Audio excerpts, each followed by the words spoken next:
All right. This is going to be a special session. For people who didn't see, months ago, I did a therapy session with Dr. Mundin, who you'll meet in a second. And she's a psychiatrist, and she uses ChatGPT to listen to her psychiatrist therapy sessions. And she did that with me. I'm supposedly patient number one. And that really changed everything I'm thinking about AI. And so this is really special for me to have a second look at psychiatry and AI.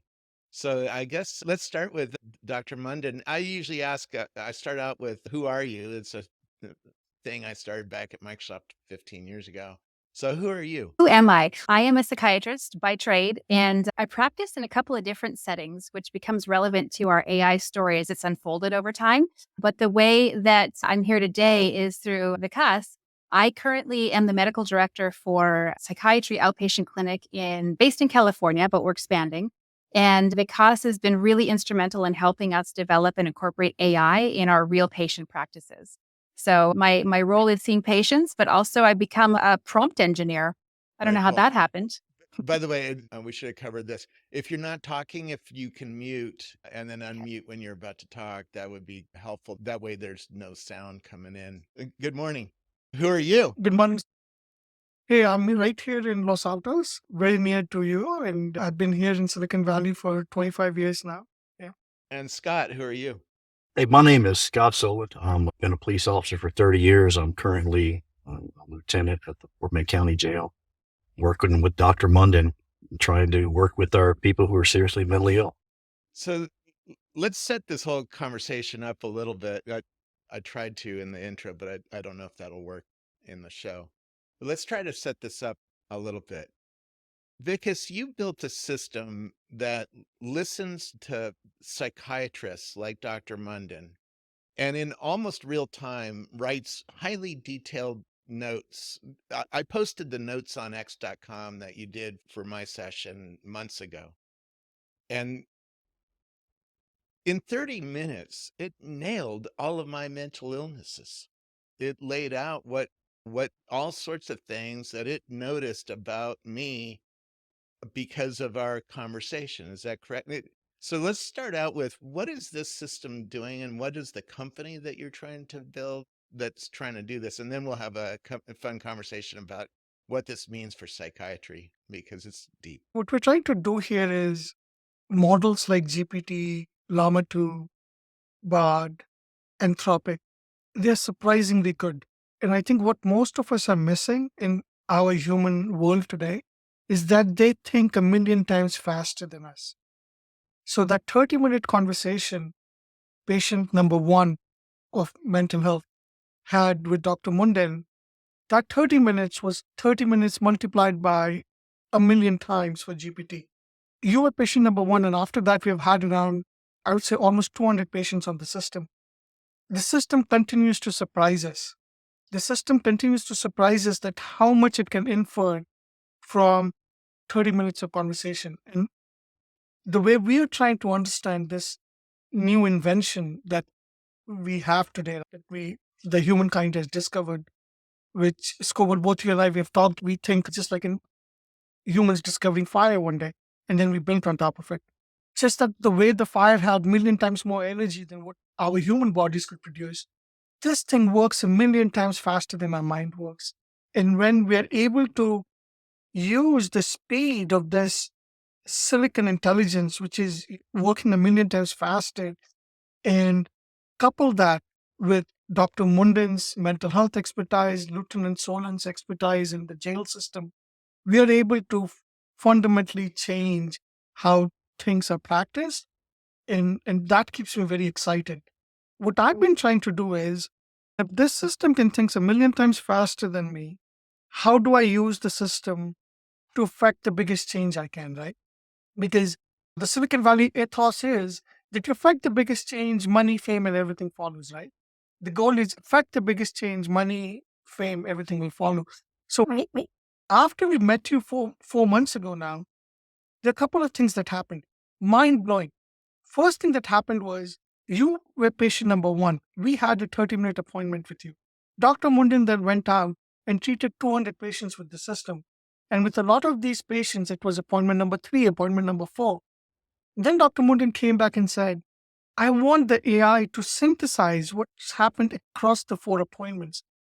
So today, when you use the AI EMR, what is, you actually see a synthesis of the patient's past 4 appointments where the new prompt that Dr. Mundin engineered. And there's something to be said about that psychiatrists are better than computer scientists to engineer prompts. There's something that she does, which is unique. But the new prompts that she's engineered, it literally tells the large language model that, look, here is my last 4 appointment notes. What patterns are you noticing in this patient? And without using names, we have had the prompt come back and say that this patient's mental health deteriorates when she is with a significant other. There's a correlation between her being with a significant other and her mental health deteriorating. Can you tell us a little bit about the architecture of what's going on behind the scene before I start talking with Scott and Dr. Mundin? Because I want to know what's going on when this thing is listening to me. A very Sure. common question I talk about you guys with a lot of people, and a lot of people are like, "Oh, HIPAA rules," or "Oh my God, what do you mean you open AI company is listening to your psychiatry session? That's very Yes, scary to people." But you built a whole absolutely. architecture to make sure that private information doesn't go to the large language model. Tell us a little bit about the Yeah. architecture that you built. It's a Yeah. 1,000 lines of Python So, code, right?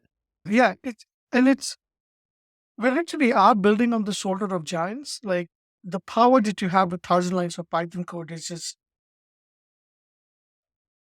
just too much. So the architecture that we have is we get your audio on our servers, and these servers are owned by the medical company. So it's HIPAA protected servers. These are not, and the audio is collected on the medical company servers. Then the medical company servers do the transcribing. So the transcript is collected on the medical company servers. And once you have the transcript, then and again, there's a lot of open source code out there, AI code that we use to remove PII. And one of the things that happens when you're a pioneer in industry is that you come up with new conceptualizations, right?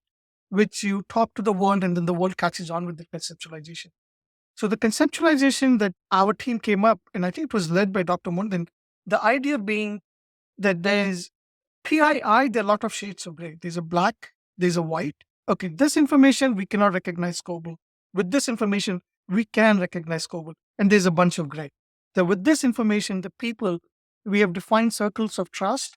So circle 1 of trust, which is COBOL's wife, COBOL's children, they can recognize him with very little PII. Second circle, little less. Third circle, hey, we tell you're a reporter in Silicon Valley, the first guy to do podcast. That's enough to recognize who we are most likely talking about. So we have these ideas of gray areas of PII, and we send it to the machine learning model, and we tell it remove not only the black areas of PII, which is very obvious, phone numbers, social security numbers, any medication you're taking, and so on, but also try and remove these gray areas of PII. And our models are continuously learning. And I think there's a lot of value being created and added over there. For for me, Because, it's a much different problem because when they built this large language model that's running OpenAI, running ChatGPT, they read all my blogs for 10 years, right? yes, So it knows my pattern of language, it knows who I am, it knows things I've done, it knows a lot of people, it knows a lot about.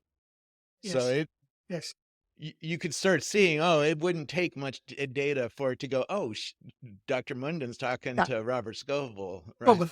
But I'm a public figure, so that's a little different than the normal everyday person who walks in the street. But even with me, it doesn't recognize me, right? It didn't put No, together. so It didn't once we say run this it, is Robert Scoble. It just said this is yeah, patient 1, right? yeah. So once we run it through the AI model, we actually then take the anonymized transcript and send it to GPT and say, hey, can you recognize this person? We send it to Bart, we send it to ChatGPT, and so it's not able to recognize. So this is the pipeline we built. See, so again, the conceptualization we have is that the raw data collection has to happen on your own servers. You can't use some other service to collect the raw data. For example, if I was using the ChatGPT tool on my phone to do the recording with, say, Dr. Mundin and the patient, OpenAI gets the data right there. So the raw data has to be collected on the medical company servers. Then you have to transcribe it, because till you transcribe it, I can't anonymize it. So you have to transcribe it on your own servers. Once you've transcribed it, then you anonymize it. Don't anonymize only the black, but also anonymize the gray.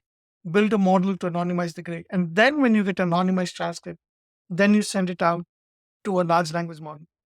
Now, another fundamental thing happened in the last 4 months. The speed of progress is, I've never seen anything like this. And I'm, Me neither. uh, I have a yeah, list of 3,600 separate companies that are using AI, yes. building AI. I've never seen this kind of wave We've of never seen innovation. anything. Yes. And what happened with Llama 2, like the analogy that seems to work, like for old farts like me, been around for just so many years, that we've seen this happen with the microprocessor industry, right? Intel AMD were making the microprocessor. Then there was the operating system, and on top of that with the applications. So similarly in this, we have the GPU vendors, and then the operating system might be the LLM vendors, and then we have the application there, right? So guys like us who are trying to innovate in the application layer, it's important that we don't start writing our own operating system, because you have small teams, you have limited budgets, you don't have unlimited time, unlimited money. But what's happening in the operating system is that after Windows came out, it took many years for Linux to be similarly good. But Llama 2 is catching up very fast. I literally woke up yesterday and I started downloading something from the torrent because a French startup released their model. And I'm like, what's that? Like, thank you for the gift on a Friday morning. Things are moving so fast that the state of the art commercial models, they're still 6 to 9 months ahead of the open source models. But I do see, as we're collecting more data, we have 200 patients now after you. And thank you so much for doing what you did. If someday history books are written 10 years from now, when all mental health is being done using AI, when it would be medical malpractice to do mental health treatment without AI, I hope the history books recognize you as the person who showed on Twitter what was possible. Because before you, we spoke to many patients internally saying, hey, can we use you as a research subject to even show the world what's possible? And nobody was comfortable with that. No. So I hope that that our historians recognize what you did, talking about such personal subjects online.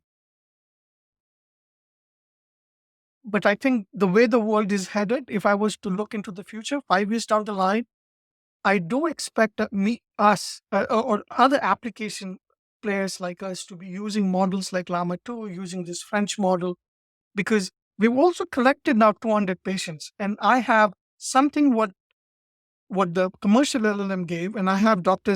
Mundin final edited note.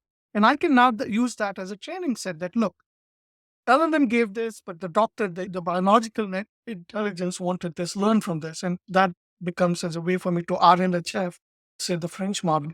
Wait, you just used a few terms there, AI insider terms. You called a human a biological neural network, I think. And that gets a little crazy. And that's how we work. We are a machine, right? We're a very weird and unusual machine, Yes. but we're getting Yes. into brain-computer interfaces where there's computing hooking up to our brain and hooking up to our Yes. machine, our human machine directly, right? Yes. We might talk about that later. Yes. But And why don't you literally- introduce Dr. Mundin and explain how you two met and how you work together to build this system? Because it's not just Silicon Valley entrepreneur Vickers building this. She built most of the prompts, and that's the key part of how the system works. So introduce her. Yeah. Before I go in there, I was like, your feed is a gem. I literally was looking at your feed and I read Metaverse 2.0. Do you believe me now? I'm rephrasing it, but something like that. And that had Zuckerberg and Lex Friedman talking in 3D world. This world is getting weird very fast. That's why And we're doing a show. yeah, We're trying to this cover world the is weirdness of this world. And So many people are afraid of AI. We were doing some interviews in stores yesterday. Somebody was walking around the store or just going up to random people going, what do you think about AI? Everybody's, it's scary. This is something we don't want to use, right? Normal everyday people don't know what's going on in AI and how it can help human beings. So why don't you introduce Dr. Mundin, and we'll have So, a conversation with Dr. Mundin, and then we have a special guest who is using the system in his work. so I was looking for someone who will And look at the camera bridge if you the gap. can, by the way. Sure.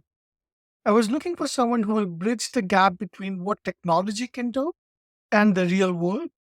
And I must have spoken with around or interacted with around 20 psychiatrists in my life as I'm trying to bridge this gap between what technically we can do and what the frontline responders. Right?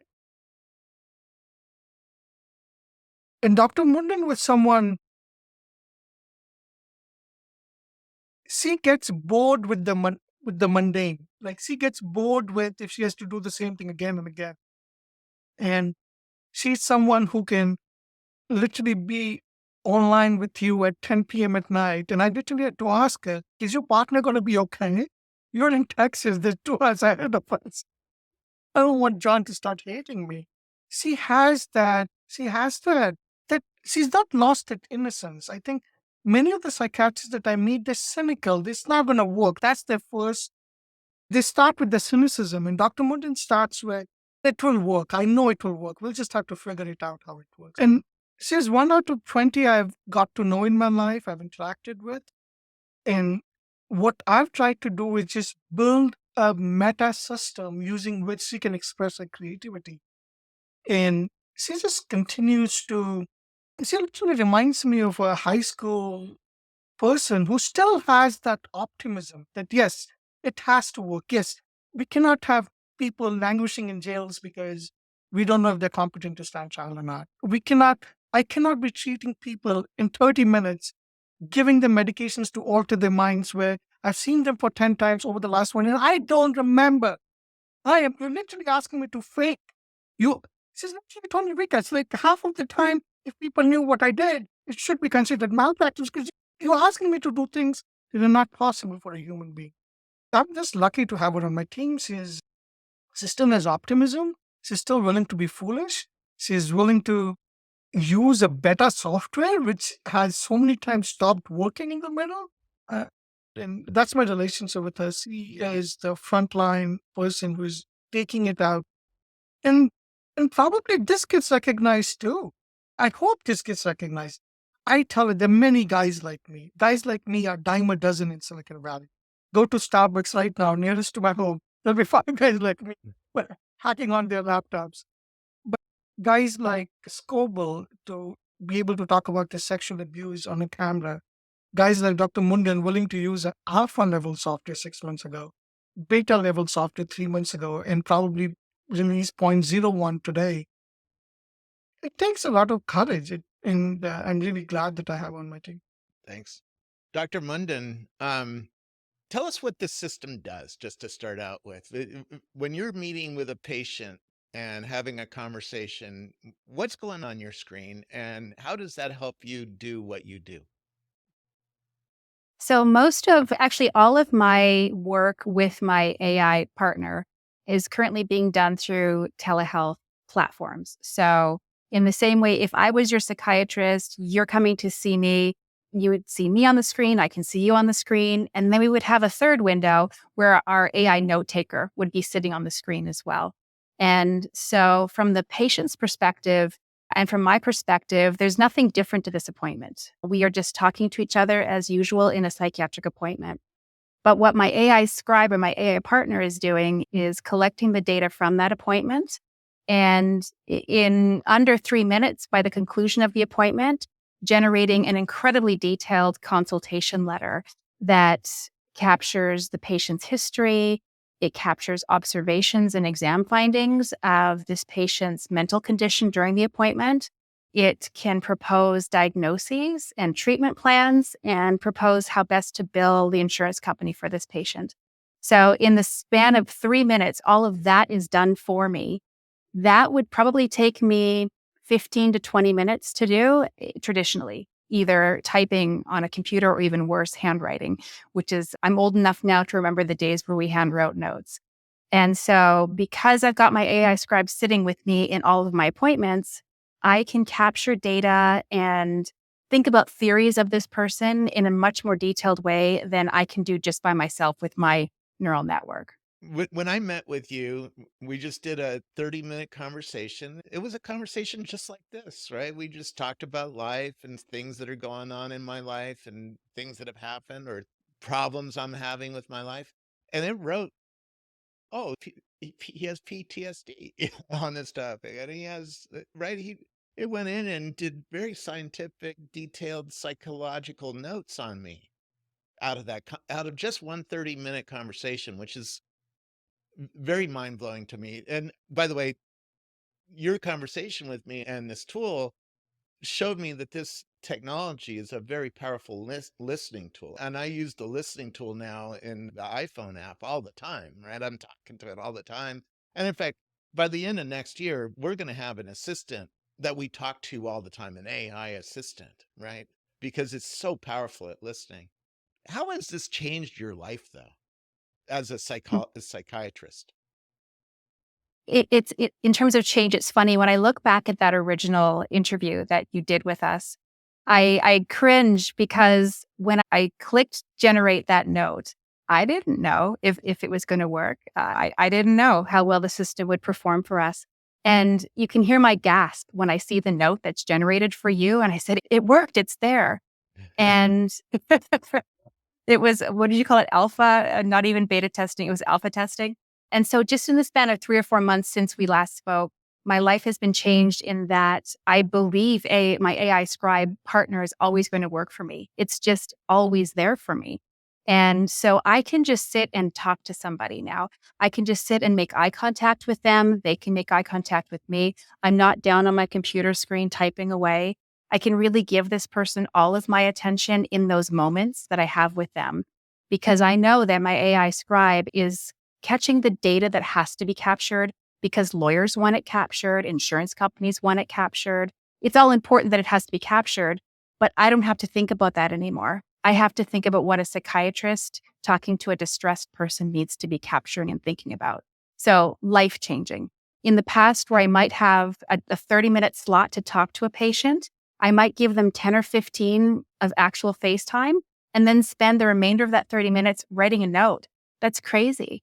Now I can spend 28 minutes with my patients, 2 minutes generating my AI note. And then I just do a quick overview of the note, approve it, correct it if I need to, and I'm on to the next person. Major, major life-changing tool for me. There's some problems still with these large language models. First of all, they have AI guardrails, right? They don't like to talk about some topics and they come up, I call it the church lady. Some people call it woke AI or something like that, right? But it's an AI guardrail that comes up and goes, hey, we don't want to talk about sexual abuse. And we're Open AI Corporation. We don't like to do that. Sometimes that guardrail gets involved in the system and stops the system working, or has that been fixed? Or tell us what's happening with the AI guardrails, and does that? Yeah, tell us about what's going on with you and AI guardrails. Yeah, so our solution to the guardrail is a really cool result of just, I think, the relationship that Vikas and I have and we have with his team.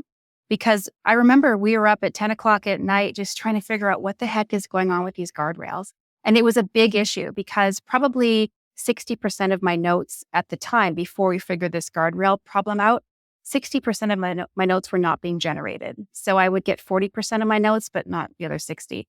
That's not feasible. I can't see patients and run my practice that way. And we have come up with a solution, a bit of a secret sauce. And ever since we've done that, I now have 100% note generation. We met the church lady head on, and we now have an agreement with her.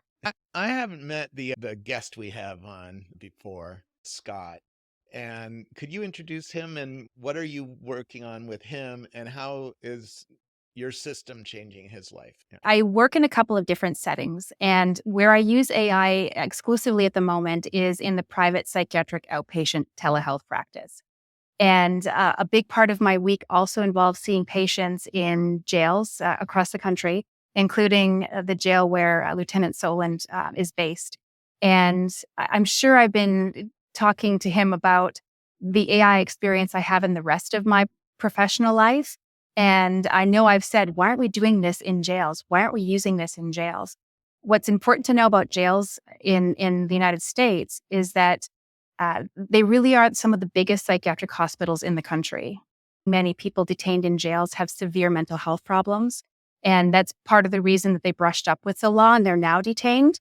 But the issue is that constitutionally speaking, nobody can go to court and have their case adjudicated unless they are clear thinking and they can understand the process. And when someone is severely mentally ill, like what we see in our jails in the United States, they're not capable of going to court and having a fair process. And so what I've been doing is talking a lot with Lieutenant Soland about how we can truly incorporate AI charting and AI tools into the jail setting. That's going to be a big lift, and I think we can do it. There's my optimism. But that's the stage we're at now. Just in the past 3 to 4 months, we've moved past using AI charting in patient care to let's incorporate it in body cameras. Let's incorporate it in all the jail systems that need to collect important data for patients. So I'm hoping that Lieutenant Soland is going to be our important partner in moving this forward. And I've been in a jail getting a tour. I wasn't in because I was a prisoner, but I got a tour of San Quentin, which was quite life-changing for me. Um, you work with what groups of prisoners? Because I know I've seen AA meetings in prison and other things like that where you're working on your mental health with a group of people. Is that what you're doing? You're going in and meeting with a group of people like that? So yes and no. Mental health is found in every corner of any jail. And so we will meet patients where they're at. Sometimes that means talking with them in a veteran tank where there is a group of veterans doing group therapy. Sometimes that means meeting them in a competency restoration program. So those are probably the sickest of the sick psychiatric patients in facilities where it's a very small group and they get very intensive services to try and help them recover and get back to court. And then we'll meet people one-on-one in big dorm settings on TV. They live in a dormitory. It still is jail, but it's both a one-on-one and a group experience with them. So every moment of every day in a jail is a different experience. Where we need the constant is, in my opinion, the AI partner to just keep that experience with patients as high quality as possible so they get the care that they need. Where I was going is the computer can listen to 3 or 4 people talk. In fact, it's listening right now to us talking, right? Descript is using an AI system to listen to us that's similar to what you use, but different for video purposes, right? Yeah. The computer is really good about listening to 5 people talking and keeping them all separate and being able to track them over weeks, right? So if you keep having a meeting every Monday with the same 4 people, it can track them and track what they're talking about over weeks and see problems that maybe you even missed. I think you even told me about a couple of things that you would miss that your AI assistant caught. Agreed. One of the most important lessons that we learn in psychiatry when we're training to be psychiatrists is that we cannot base our opinion on a snapshot of the person. We need to base our opinion on the movie of their life. And what AI does for me now is it gives me that movie in 30 seconds. It finds patterns, it finds trends. It tells me this person's story to date based on everything that it's learned about this person through prior appointments. And in a setting like jail, my prediction is that we're going to be able to use AI to create a very vivid movie about our patients, because I might input some data through AI about this person. Lieutenant Soland will have his input on the person, our social workers, our nurse practitioners. There are many people in jail settings who are taking care of really sick people. And if we can use AI to consolidate everything that we all know as a team about this person, then we can provide efficient, cost-effective, and high-quality care for them. And Scott, how is this system that these two people have built, how has that changed what you do in prisons? Let's start with this. First, I work in a jail, it's where people are housed that are pretrial detainees. They haven't been convicted of their crime. So one of the issues that Dr. Mundin brought up was that they cannot have their case adjudicated until they are competent to stand trial. So in my particular facility, we house about 800 inmates a day. About 45% of those inmates are labeled for some reason, or in some way they've been identified as having a mental illness. About 1 to 2% of them are seriously mentally ill and have to stay in jail until they're competent. And we're not talking about 3 months. We're talking about years. And they haven't been convicted of their crime. What the earlier talk about our jails are becoming the mental health institutions, that's the truth. And it's just not, it's not right. It's not constitutionally sound to keep someone in jail because they're not well enough to go to court. Working with Dr. Mundin and realizing how AI can expedite the treatment and actually give us a better picture of the patient, not just for their immediate treatment and their competency restoration, but to be able to provide them with treatment after they leave, after their case is adjudicated, to keep them from coming back, because we have a really high recidivism rate with these folks that are seriously mentally ill, and they just keep coming back time and time again. We have a staffing meeting once a week, and we look at the patients, and the first thing that we talk about is how many times they've been in our jail. So when we're looking at 30, 35 times, 40 times that this person has been through our system, we're looking at over a 20-year period, they've been in our jail 30 times. That's a lot. Why is this happening? Where are we failing, either inside or outside? I've been working not just with the sheriff's office, but also statewide. The vice president of the Texas CIT Association, I work with the police officers and mental health first responders across the state, helping police officers identify mental illness and make better decisions on what to do with these folks instead of incarceration, getting them to a treatment facility, a hospital, or mental health hospital. So I've been working for the last 12 years trying to initiate that system of keeping them out of the criminal justice system and into treatment, but we still have those that wind up here because some of the crimes they are alleged to have committed are fairly serious. Being able to expedite this court process and get them moved through the system, getting them stable on their medications and competent to stand trial is huge. Constitutionally and personally, I don't like to see people suffer while they're in our jail. Ability to provide quality treatment. It's a tough one. You're in Texas? Yes, sir. Getting a tour of San Quentin, everybody in San Quentin murdered somebody, right? So Yeah. it's a very harsh place. And the people you meet, there's one building they didn't even let me get close to because the people are so dangerous in that building to interact with. Right. Even the prisoners don't go to that building. They're like, no, we don't go. Those people are like, whoa, that's another level of mental illness. So there's a whole level of mental illness. How does this system that takes notes on people, how does it help you get to getting them through the system better, or it help them get their care that they need? Because I bet this helps a lot. It surely It sped helps things me a up. lot. So. Right. But just being able to incorporate all the different parts. We have, when we have people come into our facility, we are constitutionally obligated to provide them with medical, mental health, and dental care.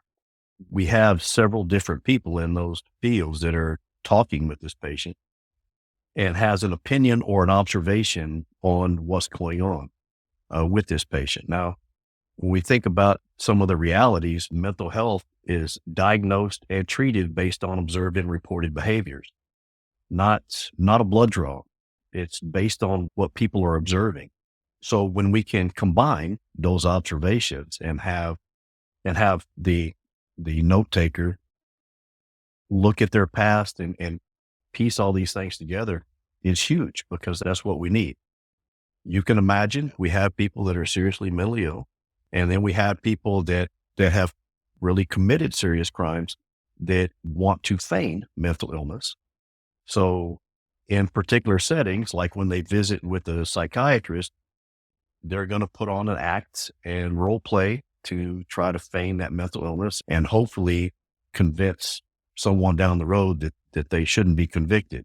When we have all these other avenues of information come in, it's really easy to identify those and identify those people. We call it malingering, that are trying to feign the mental illness to get relieved of their charge.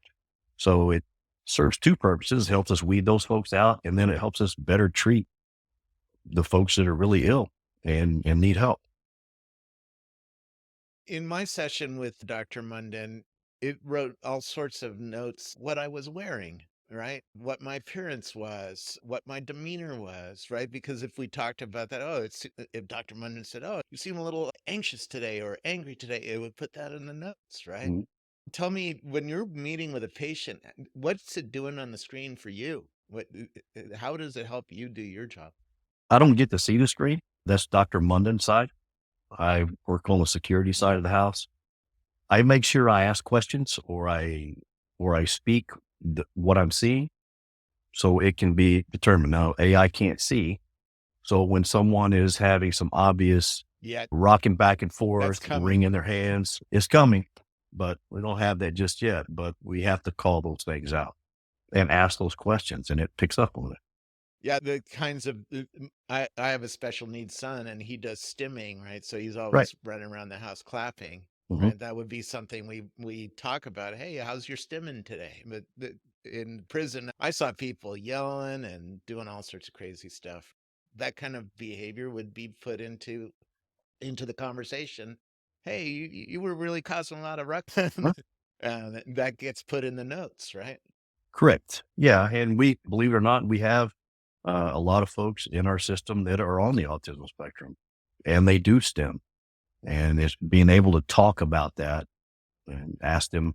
We have some very serious stimming of banging their head on the wall, self-harming, stuff like that. So being able to speak to that and recall all the information. One of the other issues that Dr. Mundin had brought up is the incredible amount of time it takes to take that encounter and reduce it to paper. And another reason we're talking about getting this into body cameras and using it on patrol, because the incredible amount of time it takes to reduce that to writing, we could really save money on personnel, staffing. We could make things happen a lot faster, have better and more accurate documentation of what happened. We see a lot on TV about how, and it doesn't matter if it's a law enforcement officer working the street or someone in corrections or in a prison where they're abusing their authority. Well, with the help of AI, someone else transcribing the incident that occurred, it would take a lot of that guesswork out, or he said, she said.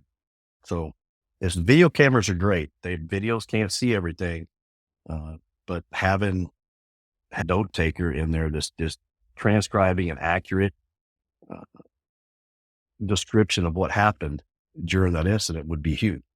If you're a rich person in the world, you get a weekly session with Dr. Mundin and you have her on call and you can pay her fee.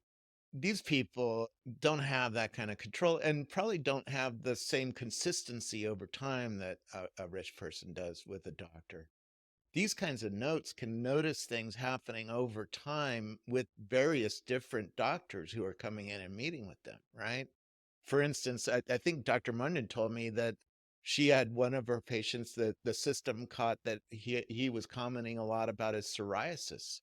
And while psoriasis is an indicator for depression, it causes depression in some people. So over time, as he was talking over weeks, he was talking about his psoriasis, it picked that up. Are you noticing the system that these two people have built is catching things like that over time with these patients? Let's just be clear. I'm a police officer. So being able to understand or interpret the medical influence there, the psychiatry, Dr. Mundin has to explain a lot of things to me about what that means. But we're seeing that it's picking up a lot of things that we don't.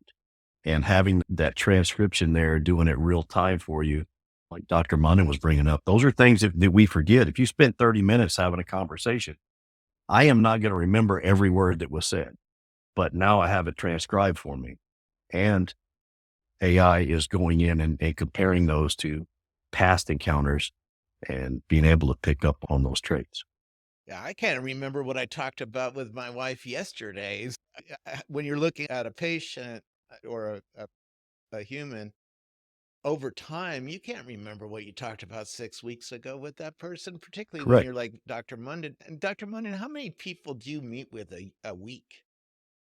Yeah, I was just going to highlight that. So, in a typical office setting that looks like this, I might see 10 people in a day. But in a jail setting, for example, the Fort Bend jail, there are two towers, 6 and 8 stories tall, I think. And there is also the booking department. And all of these locations house patients, hundreds of patients. And so when we walk into a unit that looks like we on TV with the jail cells and the clanging doors and all of that, there could be, I don't know, 30 to 50 people in one of those tanks. And each one of them will have a mental health need that they want to highlight to us as we walk past. So in a typical experience in a jail tank, I could encounter 30, 40, 50 people. And it's impossible to give those people the time that they need. And for me to also handwrite or type the data that I need to remember about this person to then go and communicate to the team about this person. This is where AI is going to come in and just sit there on my shoulder, like my little scribe, and do all that work for me. So I can just have situational awareness in what's sometimes a dangerous setting, but also just really give this person the attention they need in a very distressing experience for them. One of the things that people bring up when I talk about this is, oh, large language models, they hallucinate, they confabulate, they make wrong answers. I was in an Austin restaurant and I asked Chat GPT, oh, what should I eat at this restaurant? And it gave me 6 things, right? 4 of which were great, that highly recommended. 2 had never been on the menu. It just made them up, right? What do you see that happening in your notes? It did in my note. It made up my age, right? How did that happen, by the way? You guys actually went back and looked at why it thought I was Yeah. 25 years old instead of 58, right? Vic, Yeah, it's cool. But we actually, our initial hypothesis was that was a hallucination.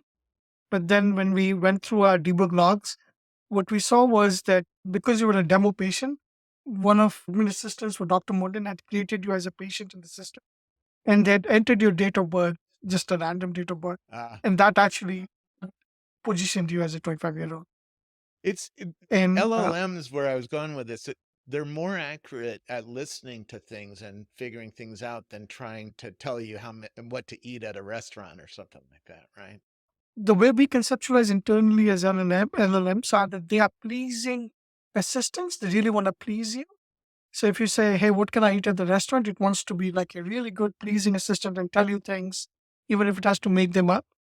But at least, and I'll have Dr. Mundin take the lead and say that, but with the 200 patients we are seeing, is that the hallucination problem is much less, at least in this context. We were not asking it to please us. The way Dr. Mundin has been able to craft the prompt is that he's able to put the right framework to the LLM that I have not noticed that. Dr. Mundin, maybe you can talk more about it. And this prompt engineering is really interesting. I want to talk to Dr. Mundin about the prompts that she wrote. I had dinner on Sunday with a computer vision pioneer, and he told me about one of the prompts he found that makes the system hallucinate less. He actually puts in his prompts, if you don't know, tell me you don't know, right? In other words, it forces the LLM to rate its own answers internally before it gives them to you and says, oh, I don't really know that answer, so I can't answer that question. Dr. Mundin, tell us about the prompts that you've written to try to get around some of these problems and make sure that the notes are highly accurate. The way that I talk to the LLM through prompting is similar to the way I would talk to a medical student or a psychiatry resident who's in training to become a physician or a psychiatrist. So if a student went off and talked to a patient and collected data, synthesized an opinion, and came back to me, I might say to the student, "What did you think about this person?" And depending on that student's level of expertise and confidence, they could give me a very precise, appropriate answer about what they thought about this person, or it could just be chaos and they could just fall apart because they don't have an internal scaffold on which to hang their answers and their comments about this person. And so, what I think we've learned about prompting an AI system is we need to remind it what it knows. And within the prompts, when I ask somebody, so when I ask AI, do you think this patient's competent for court? I will get a certain quality of answer that's quite different to if I remind AI what it knows about statutes and laws related to competency. If I remind it to think about that structure and those important details, I get a different quality of answer. So I think a good way to reduce hallucinations is to just know what I want from the system and then let the system know what I need it to do for me rather than giving it the chance just to please me without really knowing why or how. And this is an important, interesting segue, Scoble. We tried to get research patient number 2, who we could demo the competency restoration program, but unfortunately, you still are the only person who would volunteer. So we weren't able to get anyone else to volunteer. We spoke to over This is a 30 people. it's a So, tough one. We argued about it before we did the therapy session because yes. when you're in a mental health situation, what you talk about, what can hurt yourself or hurt others, right? It can remind people of things. You can remind yourself. You can have some real problems, and most people are not willing to go through that process in a public way, right? Dr. Mundin actually had a partner simulate a patient, and she recorded a transcript, like a call, like a appointment. And then we had the system AI with her prompt. And this time we have made an internal rule change. We're not showing prompt on your show anymore. But she wrote that prompt, and the AI gave her an answer. And she said that Vikas, and we were doing it yesterday. And Dr. Mundin said to me that I feel the same how I felt back in May. Like the kind of answer that AI came back with was just phenomenal. To end this, tell me a little bit about the company that you're building. What's the name? You're calling this the Palo Alto Clinic, right? Yes. Now we are calling it the simplenotetaker.com. So what we realized, and again, Scoble, I hope a bunch of startup guys just like me will watch this, right? And a bunch of us are facing the same problem today. Doc, could you maybe stop the screen? And a bunch of us are facing the same problem today. And how this interview becomes a way in which the conversation starts on how to solve this problem. The problem that everyone is facing is that a jail system already has an EMR product. Mr. Soland, Lieutenant Soland, already uses an EMR product to take care of his 800 people in the jail. Even though 4 months ago, the hypothesis was that we'll have a Palo Alto Clinic AI EMR and we'll be able to say, hey, use this, don't use your jail EMR. Lieutenant Soland, though he knows that this is a better product, he's not willing to give up his existing product because his people are trained on it. It works. It clicks, but it works. If I go to the shiny new system, I don't know if it's going to work or not. I'm going to take 10 years of data from my old system, put it into my new system. And tech guys like me will always come up with solutions. Oh, yeah, I'll write a script and I'll do that. But Lieutenant Solan lives in the real world where he can't just believe me 100%. Things will go wrong. Things won't work. So there's too much of things. What I'm seeing in this startup environment, and I hope you're seeing it with your 2,600 companies, Yeah. that AI has given us new capabilities, but the entrenched players in the world is not willing or ready to remove these entrenched players. Because what these entrenched players have done is that they have started to sell vaporware, right? Because they're saying, oh, we'll have this feature. We literally had a vendor tell us We have a secret team working on our AI features. We can't tell you what that team is working on, but we're going to have all these features soon. Now, being in this industry for 23 years now, I told Dr. Mundin that Dr. Mundin, I'll have $1,000 bet with you. And I think we had this conversation a couple of days ago, that the demo that we gave on with our patient number 1, Scoble, in May of 2023, May of 2025, there will not be a similar demo available on the internet. Everybody's already made this product on their website, or all the big companies. We have AI, we have integrated, it works, but none of them will take it from a vaporware to a real working product. So I think this problem is faced by most startups on your list, the 3,600 companies on your list. Yep. We invented fire, we can do great things with it, but others, they don't want to give up how they were living because it's scary for them. It's scary for Lieutenant Solon to throw away his own DMR and to bet on a startup. So what are the two things we're doing? And I hope the two solutions that me and Dr. Mundin, talking with Lieutenant Solent, have come up with will be something, a pattern, or like a playbook that will be applicable to other startups. And the playbook is this. It's really cool. The idea is that you draw a boundary around the other players. The way you draw the boundary around the other players is Lieutenant Solent has an EMR in his jail today. He has a phone system, transcription, a company that does the phone calls and then transcribes the phone call in his jail today. But he doesn't have a 360 product. He doesn't have a product that can take data from all these disparate systems and help a human make sense out of this data. So I think startups on your list will try and figure out that most industries have this problem. They use 3 or 4 different systems to do what they do, but AI can help us develop a 360 product. And the second thing is we have to think of in ways of how we can plug into the existing system. So we have actually abandoned Palo Alto Clinic AI, and now we just have simplenotetaker.com. Go to simplenotetaker.com, click on Start a Wizard, record the call, generate the note, and you get the note. Now, if you take it, and now you can take this note to your own EMR system, and we are now going to try and replace your EMR because that was too much of an uphill battle that we were fighting. So now it's just called Simple Note Taker. Entrepreneurs are going to have this problem because there's so much change that we're trying to push through human beings and they don't want to change. So correct. Right.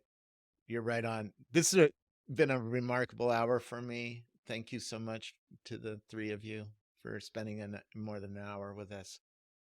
It's a real important thing to pay attention to, not just for psychiatrists, for everybody, really, because if you understand that the LLM that's at the heart of these new systems can listen and write notes and understand things, it's very powerful.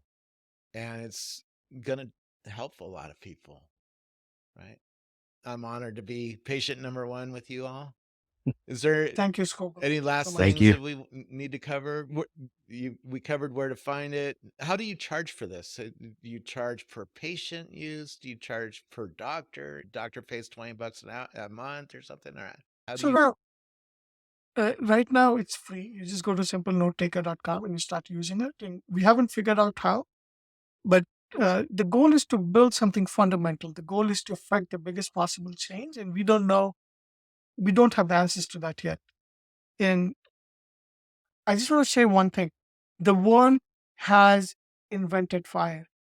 And what you're trying to do with your show is to tell the 99% of the world that, look, these 1% of people here in the valley have invented fire. Thank you for that. I think that's so important. Thank you. Thank you you, so Scobie. much.